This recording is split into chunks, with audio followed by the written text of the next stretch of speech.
Spider-Man Across the Spider-Verse is going absolutely insane right now. I mean, even prior to the release, there was so much hype around this film. The first one, everybody loved. Everybody knew it as the best Spider-Man movie, everybody's favorite Spider-Man movie. It was just such a shock and surprise that this animated Spider-Man movie that nobody really even wanted in the first place was so good. I mean, this thing won an Oscar, and now we come here with the sequel. The trailers looked amazing. Early reactions, reviews came out saying that this is as good, if not even better, than the first film. People are now saying this is their favorite Spider-Man movie, and now, as opening weekend comes to a close, this film is breaking records. It has been the number one box office hit for domestic this year. It's made the most money domestic in an opening weekend for 2023. It is the fourth highest rated movie of all time on Letterboxd. It is the highest rated superhero movie of all time on IMDb. And it's breaking box office records like crazy as well. Like one of the top animated movies ever.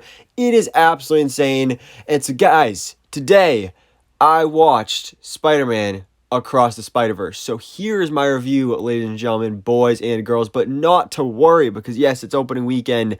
I know a lot of you have not seen the movie yet, so here there is going to be absolutely no spoilers. This is the non-spoiler review. I'll be doing, of course, a spoiler review tomorrow. So stay tuned for that because there's so much from this movie that I really want to talk about with spoilers because there's like so much happens in this movie, and also just given the nature of this film being a multiverse movie and just the absolute like level of this film when it comes to the clarity that this was made by Spider-Man fans is insane because there are so many Easter eggs, so many cameos, so many references. It is insane. So like I said, I cannot wait to break that down in the spoiler review. But for now, we're going to be talking no spoilers for Spider-Man Across the Spider-Verse. And I got to tell you people, everybody who's saying that this is better than the first movie and now their new favorite Spider-Man film, I gotta agree. I just rewatched Spider-Man Into the Spider-Verse this morning before I went to see the sequel, Across the Spider-Verse. And, you know, obviously I watched the one and I was like, man, this movie is amazing. Sometimes I forget how good Into the Spider-Verse is, but I rewatched it. So good. But then I saw this one and it is just on a whole other level. This right here, this is an animated masterpiece. Like, I have never seen an animated movie this good. And that is probably the best part of the film, is just the animation itself. Because it is an animation triumph that this is a thing, that they pulled this off. Because we all know, you know, the animation in the first film was already crazy. But when you do it here, it's even more insane because, you know, each universe has their own different animation style. And so each Spider-Verse character has their own animation style. So when you have a bunch of Spider people in one room together and they're all talking, they're all in one scene, one shot together, but they all have different animation styles, it's just crazy how they were able to do that. I think it was like Phil Lord and Chris Miller, who of course are producers on this film, were saying how the animation for Spider-Punk alone took 2 to 3 years to complete because that guy is like glitching all over the place in this movie. So it is crazy. And then just like the stylistic art of this animation, of course, you know, with the glitches and with everything like that, it's just so cool. Like, everything in this movie is just really awesome and bewildering of how insanely awesome these things really are. It's crazy.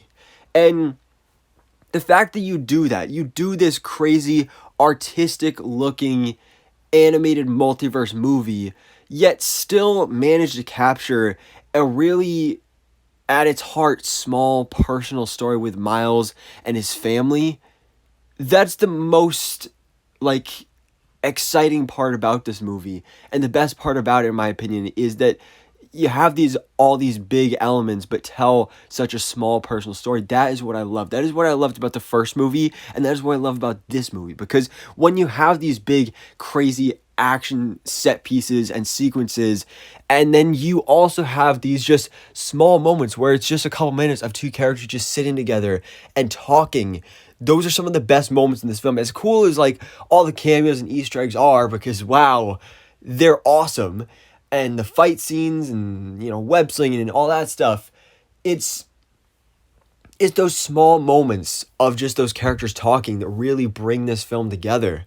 Um, this movie brings also Gwen a lot more towards the center. In the first film, of course, she was more of a supporting character. Here, I would honestly call her a co-lead next to Miles, but it is still very much Miles' film. But Gwen does get the opening of the film focused on her story, like the first maybe 15, 20 minutes, or I'd say maybe 15 minutes focused on her and her origin story, where she came from, where she's at. I love seeing that. I love seeing that exploration of her character, but at its heart, this movie is still a Miles Morales film and goes to show you how great this character is and gets me so excited to see, obviously we just got the news the other day that they're working on a Miles Morales live action film, and I cannot wait to see that, because it's already great seeing those stories portrayed in animation, but imagine seeing especially Miles and his family stuff in live action with like actual actors' faces acting their butts off. That's going to be insanely awesome. So I'm so excited for that. But guys, the Spider-Verse is on fire here, because the first movie, the Spider-Verse came to Miles. In this movie, Miles is the one going across the Spider-Verse, going to these other universes throughout the multiverse. And we get to see so much. Again, like I said, every universe has its own animation style.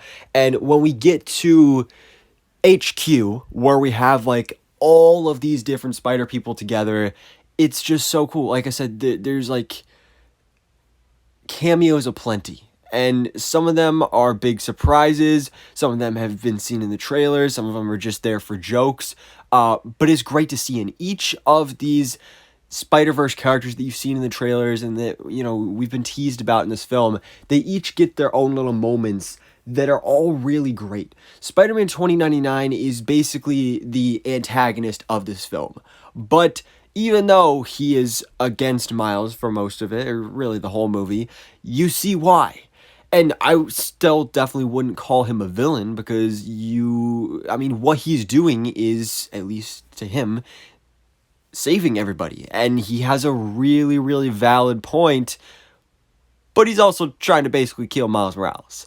So it's crazy, and he's got this whole crew behind him. Jessica Drew Spider-Woman, I think, was great. I mean, the fact that she's doing all these crazy fighting and action while also being pregnant. You got, of course, the return of Peter B. Parker. He's now a father with Mayday. Spider-Punk was awesome. He was a really cool character. I also love Scarlet Spider for the small part that he was in. Spider-Man India, I didn't have, a whole lot of excitement for that character, but he was really exciting, especially exploring his world. I really enjoyed that character. You do have, of course, some other returning characters from the first film. Spider-Bite is pretty awesome also. But there's just a lot going on and a lot to explore in this film. And just everything is so all over the place, yet also organized at the same time. I love how this story it's separate from the original, but also ties so heavily into the first film. They basically recap the first movie at least a couple times here, but tie into so many things from the first film and bring it together so that this whole franchise, this whole trilogy, because of course the third movie, Beyond the Spider-Verse, comes out next year, is really intertwined together. And I really love that it's not like a separate entity. Like, this works as its own separate entity, but it works even better when you put the puzzle pieces together. So I really love that. The music was good too. I think the soundtrack worked really well for a lot of these scenes. I will say that there wasn't any super hits when it comes to the songs. There's not anything on here that I feel like I need to put on my playlist or anything. There's nothing like we got with Sunflower in the first film, because that was just an immaculate song. But yeah, guys, Spider-Man Across the Spider-Verse, this does end on a cliffhanger, because we are going into the part 2, or the third movie in the trilogy next year with Beyond the Spider-Verse. But the thing about the cliffhanger, though, is because, yes, the movie ends on a cliffhanger, ends with to be continued, but it ends on a way where it's really satisfying. Like, it still feels like a whole, complete movie, and it feels like a natural stopping point before we get into the next film.